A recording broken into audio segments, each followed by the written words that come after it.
Hello and welcome to today's session on effective home learning. Before we get started, please check that you have a copy of the Effective Home Learning student booklet. We'll be referring you to that booklet throughout the session at various points where we'll get you to fill in tasks and reflect on certain things we've been talking about. So make sure you've got a copy of that ready. You can either have it downloaded on your computer or printed off if you want to write on it.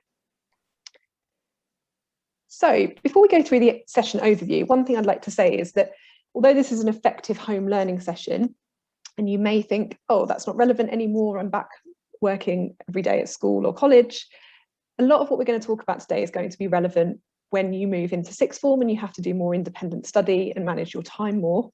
It will also really apply to studying at university when you have a huge amount of time that is yours to plan and manage effectively.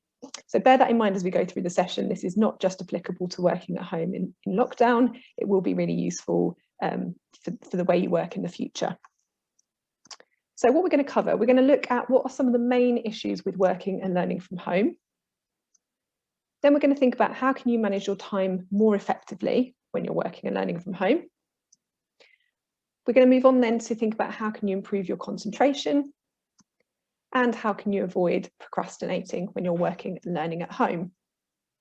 We'll look at some different techniques in each of those sections, and it's worth bearing in mind that not all of those techniques will work for everybody. So we're not saying that you need to go away and do everything we say in the video today, but it is worth trying different things out to see what works for you. Everyone is different, so try things out. If it doesn't work, try something else. So before we launch into the first section, we'll just introduce ourselves. Hi everyone, so my name is Ed, I'm Programme Officer at Causeway. When I was in sixth form, I did English Lit, Film Studies, History and Maths. I then went on to the University of York, where I did a history degree. And my first job, once I graduated, was actually working at the uni, working in a team who come to schools to speak like students like yourself about what studying is like and what skills you might need for university level. Through working at home, I think I've recognised that it's quite easy to not take breaks when you're sat in one space. So what I try and do is whenever I've finished an individual task, take some time away from my working space before coming back and starting on something else to make sure you don't burn out. Brilliant, thanks Ed. And I'm Katie, Head of Programmes at Causeway. I studied history, geography, biology and a maths AS level for A-levels. I then went on to the University of Nottingham, where I studied history and art history. And then on leaving university, my first graduate job was as a history teacher. Now, my experience of working from home, particularly in the last year, what I've found that really works well for me is starting every day looking at my to-do list. So keeping a to-do list that's ongoing, but sort of reshuffling that to-do list at the start of each day. So reprioritising what tasks are most important for that day, crossing things off so that I feel like I've achieved things. So I find that really helps me to kind of structure my day and keep on top of what I need to do. We're also now going to hear from some students from Wadham College, so current undergraduate students, who are going to tell us a bit more about their experience of learning and working independently at home. Hi, I'm Charlie. I'm in my second year at Wadham studying philosophy, politics and economics. At A-level maths, further maths, physics and Latin. Hi, I'm Chloe, she, her. I'm an American student, so I didn't do the same kind of A-levels, but we did have the test equivalent APs, and that would be world history, and then I also did like an extended research project, kind of like EPQ. Hello, I'm Finn. I'm a second year studying history and economics. At A-level, I did maths, physics, chemistry and history, and I'm from Devon in the southwest. Hi, I'm Sav. I'm a first year at Wadham studying classical archaeology and ancient history, and A-levels I did maths, biology, English lit and classical civilizations. Yeah, I'd say just trying to figure out what your schedule is and like getting used to that, being comfortable with it, and having things in it that you look forward to is a really good way to make sure that you can get the most out of studying from home.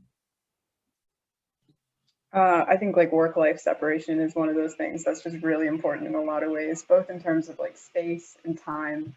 And obviously it's harder if you're in a situation where you don't have the space. But I feel like there are ways you can try and find it and work it into your, just making sure that you're not constantly in a very stressed out headspace. So just do what you need to do for you to feel like you're living enough and not just constantly working. I'd say don't compare like what works for you to what works for other people. It'll be very different, most likely, and you shouldn't sort of resent yourself. Well, I suppose it's similar, but don't find what works for you and don't necessarily compare it to what works for other people, because there's no sort of if you get the work done, there's no benefit to doing it at 3 a.m. or 9 a.m. really. I think trying not to be too hard on yourself if you're finding it hard is a big thing, and trying not to focus on results and things like that, because we're in sort of weird and extraordinary circumstances, and remembering that that's going to affect you is quite a big thing as well, when you're finding things that you feel like you should find easy harder. Actually, it's because things are harder, and that's okay. In this first section, we're going to get you to think about what could be the potential issues with working or learning from home. So to do that, we're going to do this first activity where we're going to ask you to just create a mind map in your booklet, and you can do that on page 2, and just think of as many ideas as you can that could come up whilst you're working from home. So you can pause here and have a go at that activity.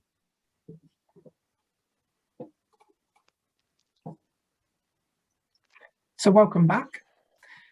And obviously we'd love to hear what you've put, but actually at this time we can't. So what we thought we'd do was actually ask some of our own team here at Causeway Education and see what answers they came up with. Let's see if what we've got matched what you guys have, or if there's anything different. So this is a word cloud, all the things that our team came back with. So you can see the biggest things there were procrastination, time management, and concentration. So what we're going to do in this session is focus on some tips and techniques which could help to tackle these issues. So before we move on to look at specific techniques in each section, let's hear again from the Wadham students at Oxford College about some of the experiences they've had during the time they've had to be learning from home, and then some of the things they've done to cope with these. Well, compared to last year when we were having lectures in person, I've really missed having the structure where like every day I would know that I'd need to be in a building like a 10-minute walk away at 10 a.m. So I think trying to build any structure into your day is probably something that I'd find really useful. And also because I guess when I'm spending like 24 hours a day basically in this room, it becomes very easy to put things off like quite a lot, and then you just end up like later into the night than you want to be like working on something, because I've always found that the more time you have in theory to do something, the longer you'll make it last. So I think just having other things to do, so like scheduling in other stuff, so like obviously like going for a walk, or if you can do any exercise that you like doing, then like maybe having a particular time for that. Or like if you have like leisure activities that maybe involve other members of your family, like if you say, okay, we want to watch this cooking show at 8 p.m. today, I'll make sure that I've finished my necessary work before then. I find that sort of thing can be like a nice motivator to get stuff done. I did one term back home in the US, and that definitely felt like a sink or swim situation. I was on the sinking end of it. So I think that was helpful in learning kind of things that work and don't work. And I understand like how frustrating it can be to feel kind of trapped in one place, and the ways that your kind of routines can get upset. But I think to me, routine was like one of the most important things to develop. And this is really hard when there's like not a lot you can go out and do. But just finding little things like work for an hour, take a 15-minute walk, and just building those into your day so you can feel like you're still living a life, even if it does feel like a very kind of sedentary existence. And then also that idea of separating living and working spaces, it wasn't happening for me very much, but just trying to kind of mix it up if you can, like even speaking to another family member if there is another available room you can work in, even just for like an hour, for me made like a huge mental difference in trying to figure out that I was doing something different, and working in a place that it wasn't just I spent 24 hours in the same room. So trying to be mobile in as many ways as possible and develop that kind of schedule so you're not always banging your head against the same wall. I've sort of learned that for me, doing work is kind of a battle between like the monkey part of my brain that wants instant gratification, and the part of my brain that realizes if I don't get this essay done, within the week, I'll be in trouble. I don't have sort of the self-discipline, is what I've learned, to have stick to a timetable. And if anything, the timetable then just looks at me, sort of shaming me for not sticking to the timetable. So I've just adapted to things sort of removing distractions from my life. I mean, mainly it involves like putting my phone in another room. I've deleted TikTok off my phone, and become immensely more productive because it was taking hours of my life away. Um, I mean, it's obviously not easy to do for everybody, but I've started working in the kitchen because that way I can't flop into bed as easily. So I'm not I have because I haven't got much self-discipline. I've just ended up sort of systematically trying to remove distractions to sort of force me to work because I haven't got much else to do. Yeah, I mean, I kind of have a habit of getting quite focused on something and then it was burning me out. So what I found was like when I was approaching a big task is to break it down to smaller ones. So if you break a 2,000 word essay into write 200 words every hour, it becomes a lot more manageable than just thinking, oh God, I don't even know where to start with this. And that sort of thing. So breaking things down into manageable chunks and then also taking breaks and trying not to feel guilty about taking breaks is a really big one. So going for walks, and especially when you're a humanities student and all your research is online as well and you don't have access to libraries, your entire day is just sort of 16 hours of looking at a computer, whether you're reading or writing, and then you're talking to friends afterwards, and that's just staring at the computer. So making sure there are breaks as well, like going for walks. And I don't know, I've reread the Percy Jackson series. That was my relaxing over the term. But it's that sort of thing, like making sure you don't sort of work yourself up too much, and then like breaking things down were the two big things for me. So in this section, we are going to think about how can you manage your time more effectively when you're working and learning at home. Managing time was one of the key issues that came up when we asked members of the Causeway team what they were finding challenging about working from home. So that's why we're going to focus on one of these. And I imagine that probably came up when you were doing your mind map as well. So one of the things you can do to manage your time more effectively is take the time to map out what actually needs to be done and when it needs to be done by. So this creates a structure for yourself, and it can often feel like working at home on your own can feel really unstructured. So if you put a structure in place for yourself, that can be really helpful for managing your time. Now, the most common way of doing this, as you probably know, will be to create a timetable for yourself. How do you create an effective timetable? Because often people will write a timetable and not really use it, or they'll write a timetable and then find that they can't really stick to it. So we're going to think about how can you create an effective timetable that will help you manage your time effectively. So we've got a short video now telling you how to go about making an effective timetable. Ever created a study schedule and almost immediately given up on it? Well, traditional timetables are pretty unrealistic and difficult to stick to. So it's no wonder they don't tend to stick around very long. Using the Big 5 mindset skills, focus, motivation, resilience, stress, and confidence, we're going to create an effective study timetable that works and plays to our brain's strengths. As Abraham Lincoln said, "Give me 6 hours to chop down a tree, and I'll spend the first 4 sharpening the axe."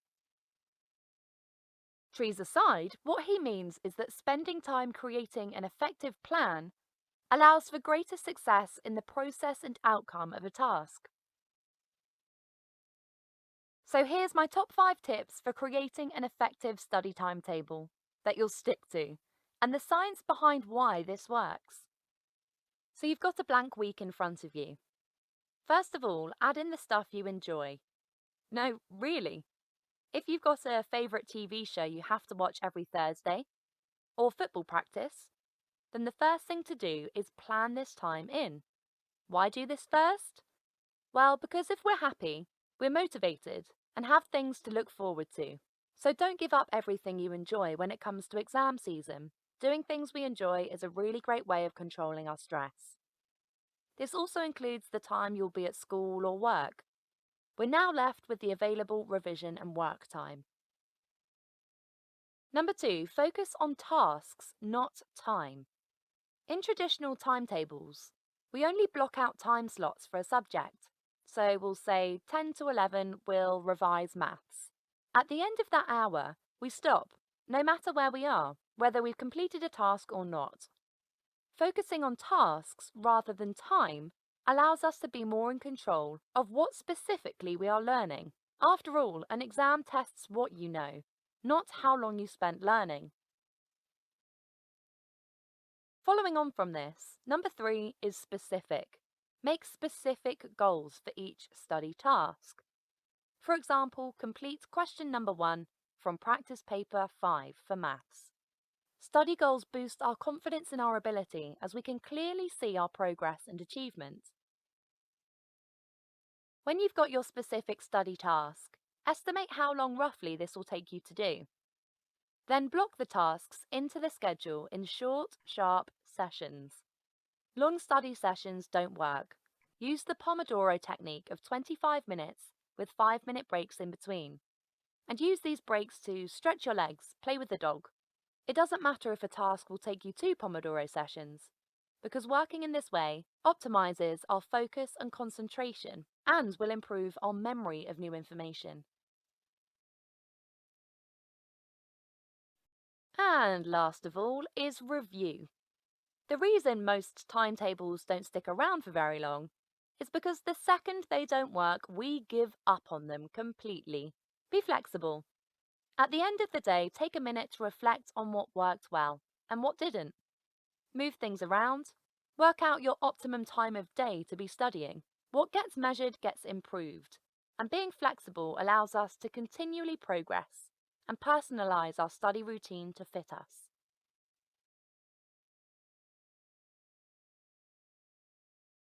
So when you're making a study timetable, put the fun stuff first and focus on the tasks you need to do rather than the time, and create specific goals for each task. Then estimate how many Pomodoro sessions you think the tasks will take you and plan it into the timetable. And lastly, review how your timetable is working for you. And feel free to adapt and mould it to better fit you as you go. Okay, now that we've watched the video, it's over to you to complete an activity in your booklet. So in a moment, we're going to get you to go to pages 3 to 5 in your booklet. On those pages, you'll see 2 examples of students' timetables, their study timetables that they've created for themselves.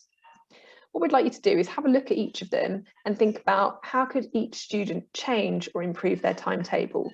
So you might want to think about what you've been told in the video you've just watched, and then try and use some of that advice to help the students improve their timetables.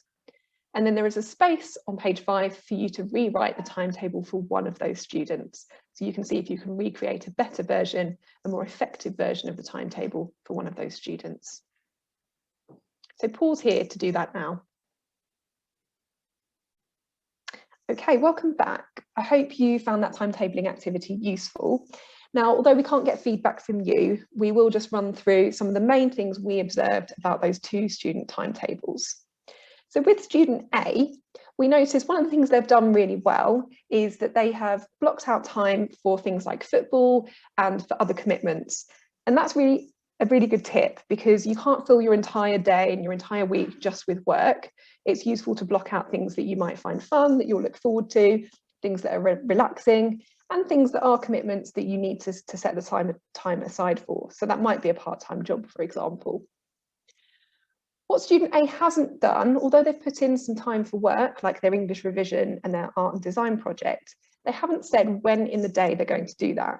So by just placing it on Monday or on Saturday, they haven't given themselves a block of time to actually sit down and focus on those things. And that could mean that they easily run out of time that day and don't get around to doing those pieces of work. So student B, they've done a better job of blocking out the time during each of their days. So as you can see, they've blocked out the morning, lunch, after school and evening, and they've put specific pieces of work at those different times of day. So that's an improvement on student A. They've started to break down when they're going to do these pieces of work. However, what student B has done that won't be that effective is they've filled their days with back-to-back tasks and activities. And that means they haven't really allowed time for any extracurricular fun things to look forward to. They haven't really allowed time for any breaks, which means that they potentially will just burn out and get very tired from trying to pack everything in without including time away from work to do other things. What I think both students could do to improve their timetables is not just saying I'm going to do English revision or an English essay or maths homework, but actually breaking that down into a more specific, smaller, manageable task. So for example, rather than just putting English essay into your timetable, you can think about what are the separate tasks I need to do to complete my English essay. And then on Wednesday, you could just say, I'm going to write the plan for my English essay. And then maybe later in the week where you've got English essay again, that might be your chance to write the first 200 words of your essay. So by breaking it down into manageable chunks, you're much more likely to be able to achieve something that you've put into your timetable in the time that you've given yourself. We're now going to look at another technique that you might want to use for managing your time effectively. This is particularly helpful if you feel like you're working hard, you're putting in lots of hours of study, but you're not really getting anywhere. And I think many people that are working or studying at home can feel like this, that they feel like they drift from one task to another or rush through multiple tasks trying to get more done, but they're actually not really accomplishing very much. So setting some SMART goals means you can clarify your ideas, focus your efforts, use your time and your resources more productively, and this will increase the chances of achieving what you want to achieve that day, that week, that month, or maybe even that year. So SMART goals you may have heard of, but just to remind you of what that means, SMART is an acronym that you can use to guide you through your goal setting.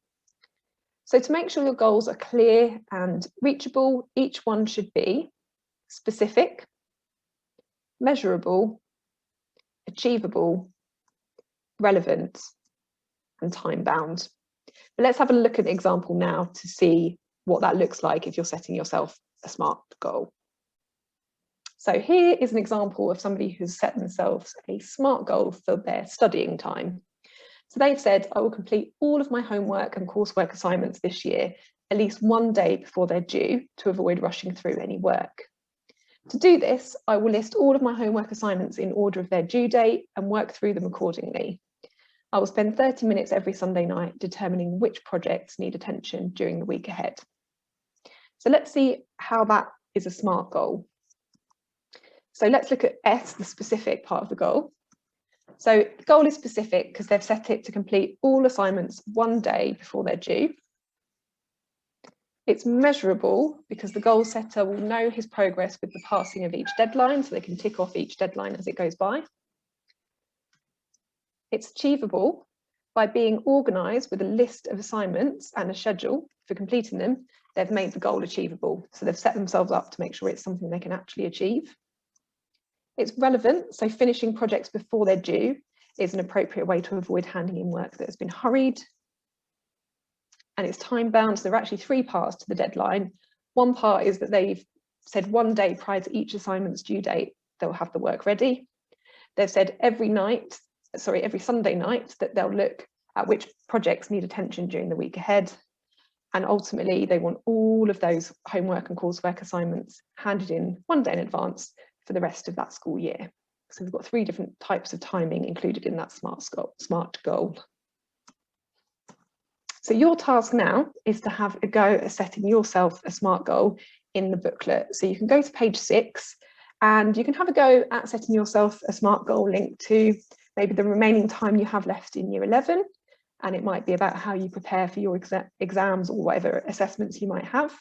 Or it could be looking further ahead to your next steps, perhaps thinking about sixth form or college. So you can pause here to do that now. Welcome back. In this section, we're going to look at how you can try and improve your concentration whilst you're studying and learning from home. So first, we're just going to give you some top tips that might help. One thing that's always mentioned is try and create a workspace you can enjoy being in. This might be perhaps sticking up your SMART goals around the space you're in, or perhaps putting up a picture you like or motivational quotes. It can definitely help to try and be near some natural light and an open window. One thing that's really key is making sure those distractions from your phone or game console aren't really near that area. You can either try removing them or putting your phone onto airplane mode so you can't be interrupted. We definitely suggest taking regular breaks. This can mean getting away from your screen, but something like exercise, which energizes you, can definitely help, maybe even at the start of the day. I personally really like this tip. We all know that friends can be doing the same thing as us, but it can be distracting to think, oh, I bet they're having more fun. So if you try and synchronize and you know your friends are also studying at specific times, this means you can then perhaps take your break and speak with them and feel like you're not missing out on anything when you go back to studying. A final tip is the Pomodoro technique. So what is the Pomodoro technique? This is a really popular tool for time management where you alternate really focused work sessions, the bits that are called Pomodoros, with frequent breaks. And this promotes sustained concentration and prevents mental fatigue. What it can really work for is people who often find really little distractions, so small things can take them off the whole day, or people who have lots of open-ended work that could take lots of unlimited time. So you've got a project you don't know when it's going to be finished. Let's have a look at this video now to see how it works in practice. What's going on, guys? This is Jay from medschoolinsiders.com. First, I want to talk to you a little bit about the history of the Pomodoro technique. So it was invented back in the early 1990s by Francesco Cirillo. I don't know if I'm pronouncing that right. He named it the Pomodoro technique after the tomato-shaped timer that he used to actually track his work as a university student. Since then, this technique has gained much popularity in various productivity and self-improvement circles. So the theory behind it is that any large task or any series of tasks can be broken down into short timed intervals called pomodoros. Each is separated by a short break. This takes advantage of the fact that our brains have limited attention spans. So as to how to use it, the only item you really need is a timer. You can go old-fashioned or use your phone or computer with an app. My favorite app is called 3030 on the iPhone. It's my favorite because of its clean interface and customizability, thus making it easy to do the traditional Pomodoro or customize it to your liking. More on that in a little bit. So first, choose a task or series of tasks that you need to accomplish. Next, set the timer to 25 minutes. Continue to work on the task until the timer goes off. Avoid constantly checking the timer. Once the timer goes off, take a short break for 5 minutes. Get up during this time. Do not take the break at the same spot that you were working. I personally like getting up, stretching, moving around. Now is also the time to use the bathroom and grab a refill for your water. After 4 Pomodoro cycles, take a longer break of 20 minutes. Rinse and repeat. Distractions. During your Pomodoro cycles, do your best to limit distractions. The whole point is 25 minutes of intense focus. Don't be checking Facebook or Reddit or the Med School Insiders website on and off. Focus on the task at hand. That video explained things for you a bit. Now we're going to give you a task to do in your booklets again. Again, focusing around people who might be struggling to concentrate. So in page 7 in your booklet, you're going to find there's a couple of scenarios about students who are struggling to concentrate. What we want you to think about while you read the scenarios are these 2 questions. So why are these students struggling? And then what would you suggest as an improvement to help them? So pause the video now to read through those scenarios and come up with your solutions. Okay, so I hope you came up with some good techniques to help the students there. What we'll do now is just have a look at a couple of things we think are coming up for these students. So if we first take a look at Joanna. Joanna is speaking about how she's struggling to actually fit in all of the extra stuff that she does. So she's giving up some of the things she enjoys, particularly her exercise and meeting friends. We think that Joanna could perhaps look at timetabling to make sure, as we said before, you fit in all of the things you want to do around your activities. It can be a lot easier to concentrate when you're not trying to just work all the time. Then if we have a look at Emmanuel, so I can really relate to this one. Emmanuel's definitely trying to work really hard, but seems to be getting distracted by things which might be related to the subject, but aren't actually helping him achieve the tasks that he's got to be doing. What we think could help here is even the Pomodoro technique. So if Emmanuel focused for a short amount of time, on the actual task that he's got to do, could then reward himself by speaking with his friends on the other things that interest him, or watching a couple of the videos. And that might help actually achieve the tasks in the time that he's giving himself. Okay, so in this final section, we're going to focus on procrastination and how you can avoid procrastinating when you're studying and learning on your own at home. So we're going to look at one particular tip in a moment, but first of all, I want you just to have a look at this quote on the slide. If it's your job to eat a frog, it's best to do it first thing in the morning. And if it's your job to eat 2 frogs, it's best to eat the biggest one first. Have a think about what you think that might mean. You don't necessarily have to pause the video, but take a moment to think, what do you think that quote means? What do you think it's got to do with procrastination? So have a think on your own, or discuss with somebody if you're working with somebody else. Okay, so what does that quote have to do with procrastination? So we're going to talk about the Eat the Frog method. Eat the Frog was designed by the productivity consultant called Brian Tracy, and he named this method Eat the Frog after that quote you've just seen from Mark Twain.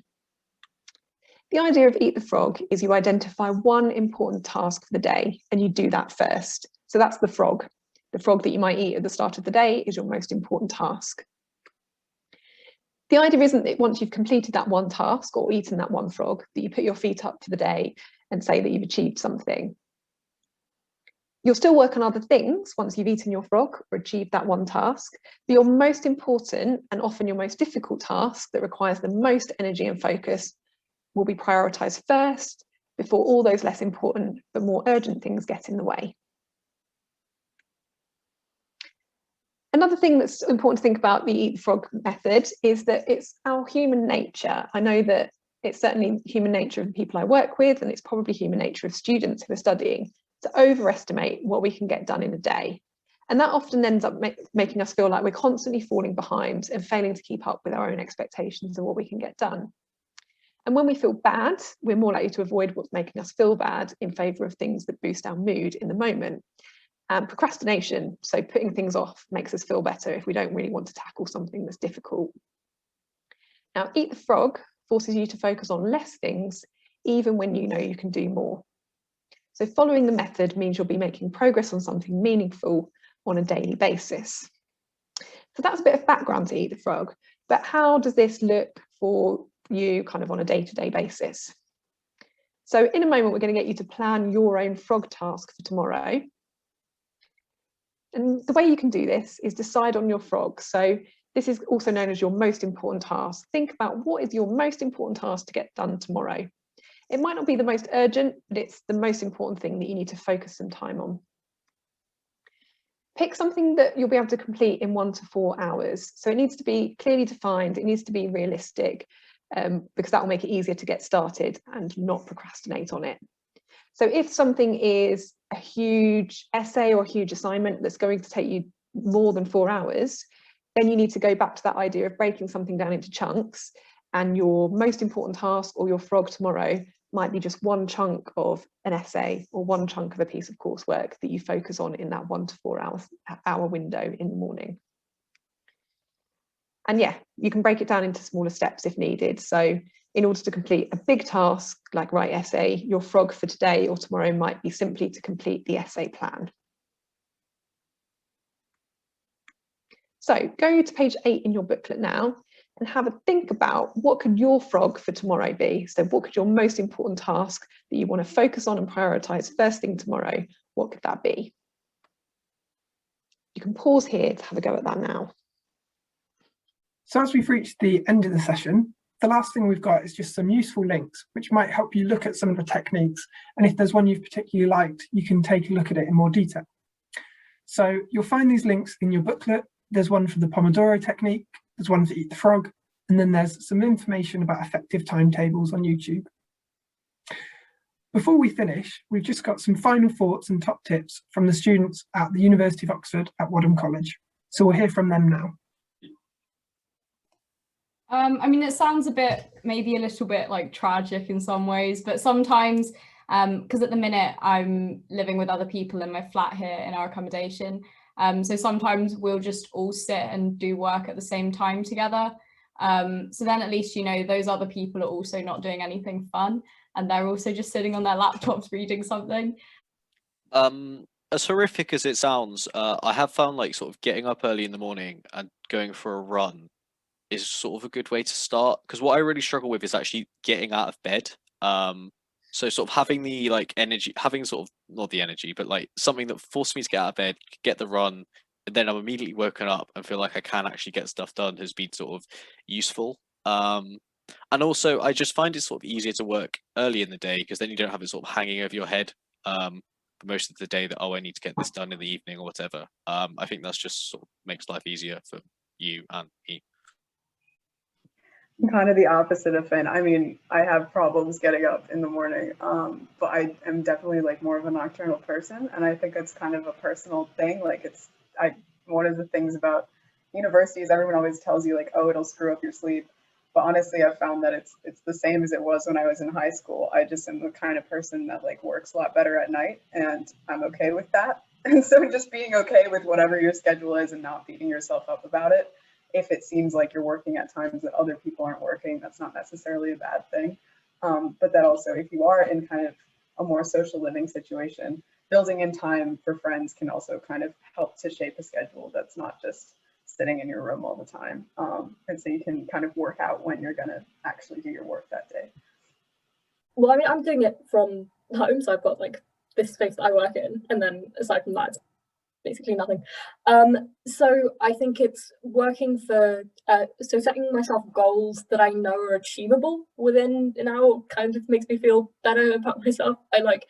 I know that I can write more than the number of words I set for the hour, or I know I can get a little bit more reading than the amount of number of pages that I want to read from particular source in an hour. But by sort of slightly lowballing myself and then building in a sort of timetable where I've sort of taken my like lowest possible productivity and put it into a timetable, makes me feel better about myself as well, about like getting things done. And it means that I feel sort of more motivated, because even in a bad hour, it's like, oh, well, I've hit my minimum. And in a good one, it's like, well, I'm doing so well, I'm ahead of schedule. So I think it's about almost tricking yourself into thinking that you're keeping on top of things. Thank you very much for listening to us today. I hope some of these techniques help you with your concentration, procrastination, and timetabling.